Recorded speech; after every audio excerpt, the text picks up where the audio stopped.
Hello बच्चों, MPPSC prelims 2026 का paper complete हो चुका है।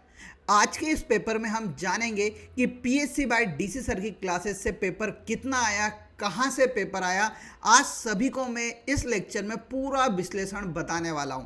जो हमने पढ़ाया क्या वही आया, कहां से कितना पेपर आया, हर चीज़ में आपको फैक्ट के साथ आपके साथ रूबरू होने वाला हूं। तो देखिए, बिना कुछ देरी किए हम स्टार्ट करते हैं। देखिए, एक प्रश्न आया, वित्तीय क्षेत्र, उद्योग और व्यापार में योगदान के लिए 2026 में पद्म भूषण अवार्ड से किसे सम्मानित किया गया या किसे प्रदान किया गया।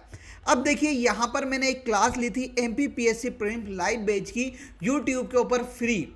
पद्मश्री नाम से यह क्लास आपको दिखी होगी। जब पद्म अवार्ड दिए थे 25 जनवरी 2026 के दिन, उसी रात को यह क्लास मैंने आपको दी थी। और उसमें देखिए, मैंने पद्म भूषण अवार्ड बताए थे। उसमें मैंने बताया था कि भैया उदय कोटक को ट्रेड और इंडस्ट्री के क्षेत्र में क्या दिया गया है, पद्म भूषण अवार्ड से सम्मानित किया गया है। यानी उद्योग और व्यापार क्षेत्र में किसे, उदय कोटक को सम्मानित किया गया, बकायदा आपको बताया था। तो इसका राइट हो जाता है उदय कोटक जी। फिर देखिए, नेतम शब्द का संबंध है, हमारी सिलेक्शन सीरीज में मैंने 10 बार आपको नेतम नेतम नेतम बताया था कि भैया नेतम एक प्रकार का मुख्य रूप से क्या होता है, टोटम होता है। ये मैंने आपको बहुत अच्छे से बताया था और उसका प्रतीक भी बताया था। देखिए, डीसी सर के द्वारा भी एमसीक्यू कराया गया, उसमें भी उन्होंने नेतम के बारे में बताया था कि नेतम क्या है, एक प्रमुख टोटम है।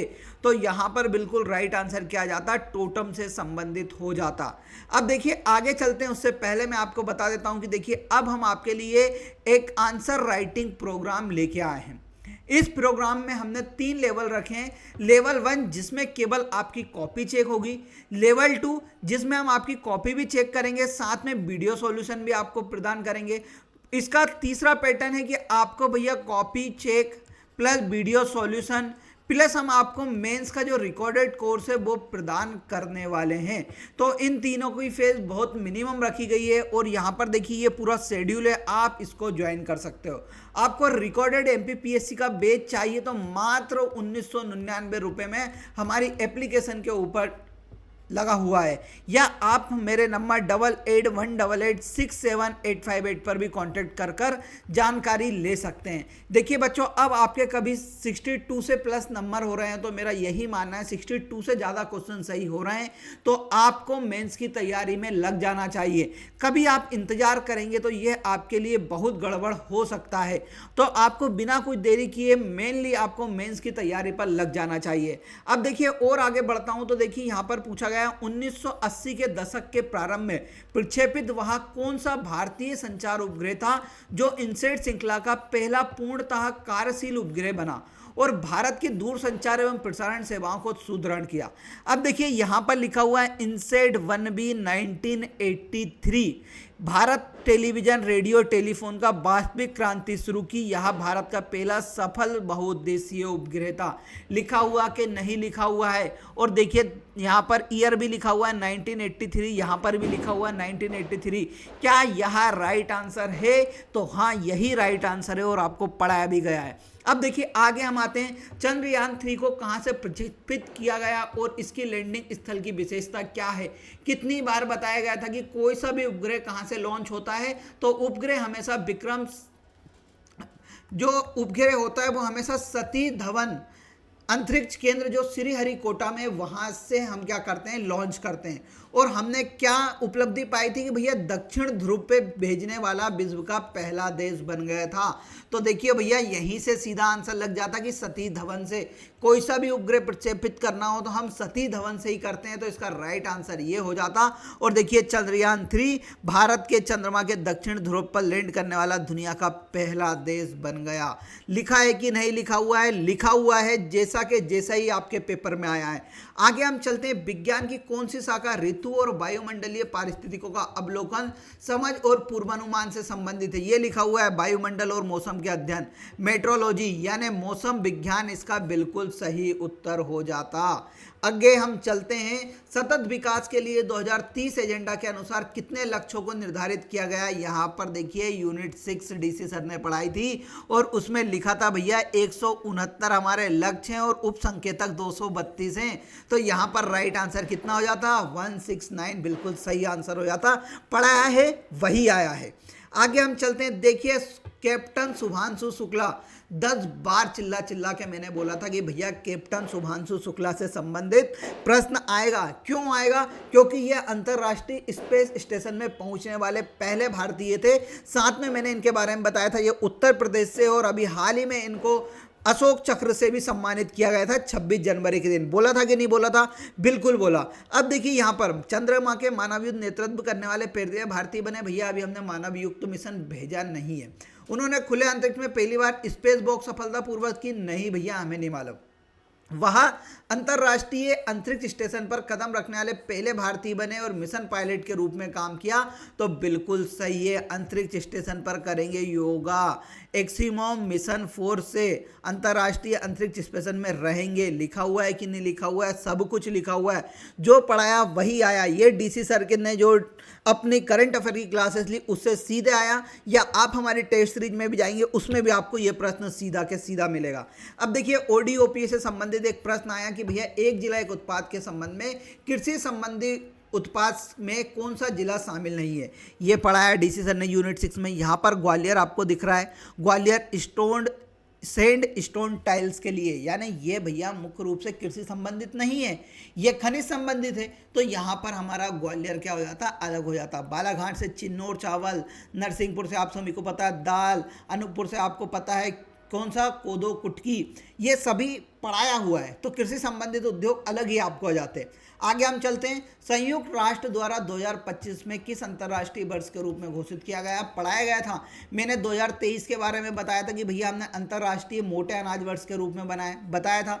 फिर मैंने बताया था 2024 को हमने केमोलियन यानी जो ऊँट है उनकी प्रजाति के लिए बनाया था। फिर मैंने 2025 मैंने बताया था कि भैया हमारे गृह मंत्री की ने डिमांड रखी थी कि हमें अंतर्राष्ट्रीय सहकारिता वर्ष बनाना चाहिए 2025, और उन्हीं के कहने पर अंतर्राष्ट्रीय सहकारिता वर्ष बनाया गया। और देखिए जो पढ़ाया वही पेपर में आया। अब आप जितना भी स्टैटिक डाटा है ना वो तो पूछे ही है, ये मैं वो बता रहा हूँ जो भैया करंट अफेयर से रिलेटेड है। अब हम आगे आते हैं। 2011 की जनगणना के अनुसार मध्य प्रदेश में कितनी जनजातियां हैं, विशेष रूप से कमजोर जनजातियों को छोड़कर? तो देखिए वर्तमान संख्या कितनी है? 43। और यहाँ पर लिखी हुई है 3 पिछड़ी जनजाति हैं, और यहाँ पर लिखा हुआ 46 समूह अनुसूचित जनजाति के रूप में अधिसूचित हैं। तो भैया 3 तो पिछड़ी है, उन्होंने बोला कि पिछड़ी जनजाति को छोड़ देना, उसके अलावा बताना। तो भैया 43 तो राइट आंसर क्या हो जाता? 43। ये पढ़ाया हुआ है, हैंड रिटन नोट्स हैं डीसी सर के और आपको दिए गए हैं। आगे हम चलते हैं। इंदल पूजा का संबंध मध्य प्रदेश की किन जनजाति से? ये लिखा हुआ है इंदल लिखा हुआ है। भीलों का सबसे बड़ा पर्व है, भीलों द्वारा बनाया जाने वाला सबसे बड़ा पर्व है। और देखिए यहाँ पर आया किसके द्वारा? भील जनजाति द्वारा। आया कि नहीं आया? अब देखिए यहाँ पर लिखा हुआ है इंद्र देवता को भी समर्पित है ये। अब भैया भील बरेला किसकी जनजाति बताई थी मैंने? भील जनजाति की उपजाति बताई थी। तो यहाँ पर क्या आंसर हो जाता? बरेला इसका सही आंसर हो जाता। भील की उपजाति कभी आपको याद रहती तो, नहीं तो आप तो सोचते रह जाते यार भील तो सर ऑप्शन ही नहीं है, कहाँ से आ गया? पढ़ाया कितनी बार? भील, बरेला, भिलाला, ये सभी किसकी जनजाति थी? भील जनजाति की उपजातियाँ थी। आगे हम चलते हैं। गोंड जनजाति में बारी का संबंध किससे? ये पढ़ा हुआ है। बारी कृषि की जाती है गोंड जनजाति के द्वारा, तो किससे है? खेती से संबंधित है। आगे चलो। संविधान की किस अनुसूची के प्रावधान के अनुसार राज्यों में जनजातीय सलाहकार समिति का गठन किया जाता है? ये लिखा हुआ है 5वीं अनुसूची, जनजातीय सलाहकार परिषद 20 सदस्य। तो कौन सी अनुसूची? 5वीं। आगे आइए। ट्राइफेड की स्थापना किस वर्ष की गई थी? ये बताया। ट्राइफेड मैंने बहुत बार बताया। कहाँ पर था? जबलपुर में। कब स्थापना हुई? 1987। तो बिल्कुल राइट आंसर। फिर आगे हम चलते हैं। सन 2011 की जनगणना के अनुसार मध्य प्रदेश में अनुसूचित जनजाति की संख्या कितने प्रतिशत है? कितनी बार बताया? अनुसूचित जनजाति की कितने प्रतिशत है मध्य प्रदेश में? देश की क्या पूछा हुआ है, मध्य प्रदेश में देश की, तो यहाँ पर लिखा हुआ है 14.70% लिखा हुआ है। ये डीसी सर के हैंड रिटन नोट्स हैं बेटा, 14.69 और 14.70। क्या आंसर सही होता कि नहीं होता, हो जाता। आगे हम चलते हैं, भारतीय संविधान सभा के सदस्यों का निर्वाचन कैसे हुआ, तो देखो यहाँ पर लिखा हुआ है किस प्रकार हुआ, कैबिनेट मिशन के आधार पर सभा सदस्यों का चुनाव हुआ। गवर्नर क्षेत्रों से, मुख्य आयोग से, 10 लाख पर एक चुनाव अनुपातिक प्रतिनिधित्व से हुआ कि नहीं हुआ, आप प्रत्यक्ष मतदान द्वारा हुआ। लोगों ने प्रत्यक्ष मतदान किया, बिल्कुल नहीं किया। प्रांतीय विधानसभा के सदस्यों द्वारा अप्रत्यक्ष मतदान, बिल्कुल सही है, अप्रत्यक्ष मतदान के द्वारा ही हुआ था। आगे हम चलते हैं, निम्नलिखित में से किस वर्ष के निष्पादन के लिए लोकसभा और राज्यसभा को समान अधिकार प्रदान है, तो भैया समान अधिकार कहाँ पर है, ये लिखा हुआ है संविधान संशोधन की प्रक्रिया में लोकसभा और राज्यसभा दोनों से प्रस्तुत किया जा सकता है, यानी किसमें, तो संविधान संशोधन विधेयक पारित करने में इन दोनों को समान अधिकार है। आगे हम चलते हैं, राज्य के नीति निर्देशक सिद्धांत से संबंधित भाग 4 के 42वें संविधान संशोधन अधिनियम कौन सा अनुच्छेद नहीं जोड़ा गया है, ये यहाँ लिखा हुआ है कौन कौन से, 39 ए जोड़ा, 43 ए जोड़ा, 48 ए जोड़ा, 39 से 43 से 48 से 43 भी लिखा हुआ है क्या, नहीं, तो राइट आंसर कौन सा हो जाता, सी वाला, नहीं जोड़ा पूछा और डीसी सर ने सीधा लिखवाया भैया और याद कराया होगा। आगे हम चलते हैं, उच्चतम न्यायालय के न्यायाधीशों की सेवा शर्तें संविधान के किस अनुच्छेद में निर्धारित की गई है, ये लिखा हुआ है 100 क्या, यहाँ पर सेवा शर्तों की बात की गई है, तो सेवा शर्तें किस में दी गई हैं भैया, जज बनने के लिए व्यक्ति नागरिक होना चाहिए, उच्च न्यायालय 5 वर्ष के लिए होना चाहिए। देखिए यहाँ पर सीधा डीसी सर द्वारा पढ़ाया गया है, ऐसा कुछ नहीं है कि भैया नहीं पढ़ाया गया है। तो सेवा शर्तें कहाँ पर दी गई हैं, 124(3) में, तो 124(3) तो यहाँ पर है नहीं, 124(2) सेवा शर्तें, नियुक्ति संबंधित सेवा शर्तें, ठीक है। तो यहाँ पर 124(2) बिल्कुल सही आंसर है, डीसी सर ने पढ़ाया हुआ है, याद करके पढ़ाया हुआ है।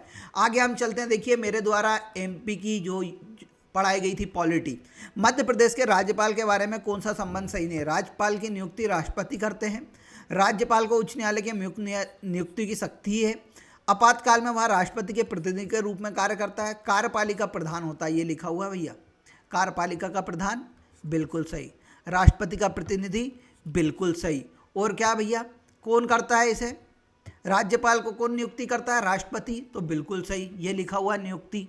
देखो यहाँ पर अभी मैं बता दूं, नियुक्ति राष्ट्रपाल की नियुक्ति कौन करता है, राष्ट्रपति द्वारा की जाती है, तो हमारा गलत कौन सा हो जाता, ऑप्शन नंबर बी। तो देखो एक पेज ही है ये, पहला और दूसरा पेज था, मंगू भाई पटेल को मैंने बकायदा हाथ जोड़ के बताया भैया मैं आऊँगा आपके पेपर में, आपने सुने नहीं और वो आ गए। आगे हम चलते हैं, संसद के संविधान संशोधन के अधिकार को प्रथम चुनौती किस केस के द्वारा प्रदान की गई थी, तो भैया संसद के मूल अधिकारों के लिए लिखा हुआ है, यहाँ पर संशोधन कर सकता है शंकरी प्रसाद बराम, लिखा हुआ है कि नहीं लिखा हुआ है, तो किस में किया गया था, शंकरी प्रसाद केस में किया गया था। आगे हम चलते हैं, दिसंबर 2025 तक नवीनीकरण ऊर्जा में स्थापित क्षमता में राज्यों का सही आरोही क्रम का मतलब होता है बढ़ते क्रम में, ठीक है। अब देखिए आरोही क्रम यानी बढ़ते क्रम यानी, तो हम देखेंगे सबसे लास्ट में कौन आएगा, गुजरात, तो भैया गुजरात यहाँ पर भी है सर, यहाँ पर भी है। अब राजस्थान आना चाहिए, तो सर राजस्थान यहाँ पर भी है, राजस्थान यहाँ पर भी है। फिर आना चाहिए तमिलनाडु, तो तमिलनाडु यहाँ पर है कि नहीं है, तो भैया नहीं है यहाँ पर। तो देखिए यहाँ पर उन्होंने दे रखा महाराष्ट्र का नाम, तो महाराष्ट्र आ जाता, और उसके बाद कर्नाटक आ जाता, यानी ऑप्शन नंबर बी हमारा क्या हो जाता, बिल्कुल सही हो जाता।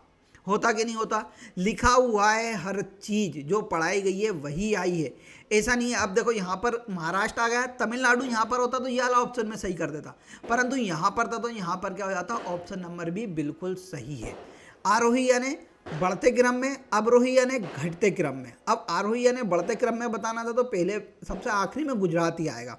आगे हम चलते हैं, आर्थिक सर्वेक्षण 2024-25 के अनुसार सतत विकास लक्ष्य 9 में मध्य प्रदेश का 2023-24 में स्कोर की था, कितना था, ये लिखा उद्योग और नवाचार 25 बार, कितना स्कोर है 39, तो राइट आंसर हो जाता सी। मैंने याद कराया था कैसे याद करना है, ये सभी मैंने आपको दिए थे कि नहीं दिए थे भैया, जो प्रीवियस ईयर की सिलेक्शन सीरीज कराई थी उससे 70-80% पेपर आया है, पर आपने सीरियस होकर देखा होता तो अब आपको फ़ायदा दिख रहा होता। देखिए सुमन सखी चैटबॉट किस क्षेत्र में डिजिटल पहल का उदाहरण है, भैया मध्य प्रदेश का करंट अफेयर का एक ही लेक्चर लिया, 1 घंटे का लिया, उससे पूरे करंट अफेयर फंसा दिए। सुमन सखी चैटबॉट अब देखिए यहाँ पर क्या लिखा हुआ, महिला के स्वास्थ्य से संबंधित डिजिटल कदम है, तो किससे संबंधित है, स्वास्थ्य से संबंधित है, शिक्षा से है क्या, नहीं है। अब देखो अगला प्रश्न, स्वस्थ नारी सशक्त परिवार अभियान, स्वस्थ नारी सशक्त परिवार अभियान लिखा हुआ है, प्रधानमंत्री 17 सितंबर 2025 को कहाँ से, धार जिले से। मैंने बताया था 17 सितंबर 2025 के प्रधानमंत्री धार आए थे। यहाँ पर पीएम मित्रा पार्क, सुमन सखी चैटबोट और स्वस्थ नारी सशक्त परिवार अभियान उनने चलाया था। राइट आंसर धार। एक पेज से 2 प्रश्न। अब देखिए आगे, BOIS का फुल फॉर्म क्या है। देखिए ये हमारा जो नोट्स थे उसमें देखो ये लिखा होगा BOIS, basic input output system है क्या भैया, बी ऑप्शन बिल्कुल सही। आर्टिफिशियल इंटेलिजेंस शब्द का प्रयोग करने वाले सर्वप्रथम किसके द्वारा किया गया था, जॉन मैकार्थी ने डाउनमत का आयोजन किया गया है। पहली बार कृत्रिम बुद्धिमत्ता शब्द का उपयोग किया किसने, जॉन मैकार्थी ने। ऑप्शन हो जाता ऑप्शन नंबर डी। आगे हम चलते हैं, LED जो डिस्प्ले सिस्टम है उसका फुल फॉर्म क्या है, ये मैंने डायोड के प्रकार बताए थे, उसमें मैंने बताया था लाइट इमिटिंग डायोड, इसका क्या होता है, फुल फॉर्म होता है।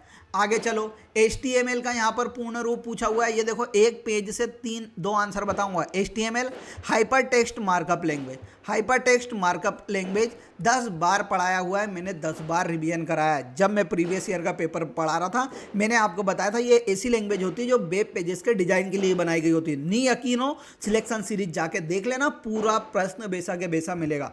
URL का फुल फॉर्म तो भैया 10 बार बताया, किसी वेब पते का दर्शाने वाले स्ट्रिंग जो होती है उसे URL बोलते हैं, यूनिफॉर्म रिसोर्स लोकेटर। ये लिखा हुआ है यूनिफॉर्म रिसोर्स लोकेटर। आगे हम चलते हैं, EPROM मैंने पढ़ाया अपनी क्या, मेनली मेमोरी में मैंने EEPROM पढ़ा है, EPROM पढ़ा है। ये लिखा हुआ है एक ही पेज पे दोनों।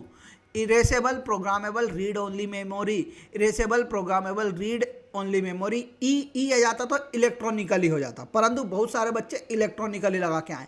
भाई अब क्या करें, ई मार्ग एक ई गवर्नेंस समाधान है, ये मैंने फोटो लगाया था। और देखो ई मार्ग कहाँ पर, electronic maintenance for rural under PMGS यानी ग्रामीण क्षेत्रों का रखरखाव करना है। ई मार्ग के द्वारा आया कि नहीं आया।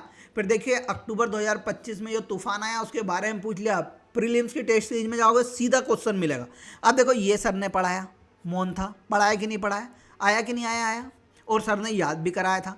फिर देखो वन रिपोर्ट 2023 के अनुसार राज्य भर वनों का क्षेत्रफल देश के 3 राज्य कौन कौन से, तो सर हमें पहला तो पता था मध्य प्रदेश, उसके बाद अरुणाचल प्रदेश और तीसरा सिक्किम। ये सर ने याद कराया था। MP AP CG, तो यहाँ पर CG का ऑप्शन तो था नहीं, तो हम किसका लगा देंगे, हमें पता है मध्य प्रदेश पहले पे, अरुणाचल प्रदेश दूसरे पे और तीसरे पे सिक्किम है, ऑप्शन नंबर C। फिर देखिए आगे, भारतीय खनिज पुस्तक 2022 के अनुसार मैग्नीज उत्पादन में द्वितीय स्थान पर कौन था, ये सर ने पढ़ाया मैग्नीज उत्पादन। पढ़ाया कि नहीं पढ़ाया। अब मैग्नीज उत्पादन में देखो सर ने बताया कि प्रथम पे भैया हम हीरा पे है, प्रथम पे। मैग्नीज में देखो सर ने पढ़ाया भैया 3-4 प्रकार की बताई होंगी कि पहले नंबर पे। अब हम मैग्नीज में कौन से नंबर पर आ गए हैं, दूसरे नंबर पर पहले नंबर पे हम थे, पहले नंबर पे, और दूसरे पे क्या लिखा हुआ है, महाराष्ट्र। तो यहाँ पर देखो क्या हो गया, हमारा महाराष्ट्र उत्तर होना चाहिए था, परंतु यहाँ पर MP को ही हमें लगा के आना है। राइट आंसर क्या हो जाता है हमारा डी वाला, मध्य प्रदेश। फिर देखो 2023 में चावल उत्पादन के आधार पर आरोही यानी बढ़ते क्रम में सबसे ज़्यादा कहाँ पर हो रहा है, तेलंगाना। तो तेलंगाना एक ही जगह है, राइट आंसर बी वाला। फिर आगे चलो, वर्ष 2011 की जनगणना के अनुसार देश की जनसंख्या घनत्व न्यूनतम कहाँ पर थी, 10 बार पढ़ाया गया, अरुणाचल प्रदेश में 17 है, और ये हमारे नोट से सीधा प्रश्न आया है।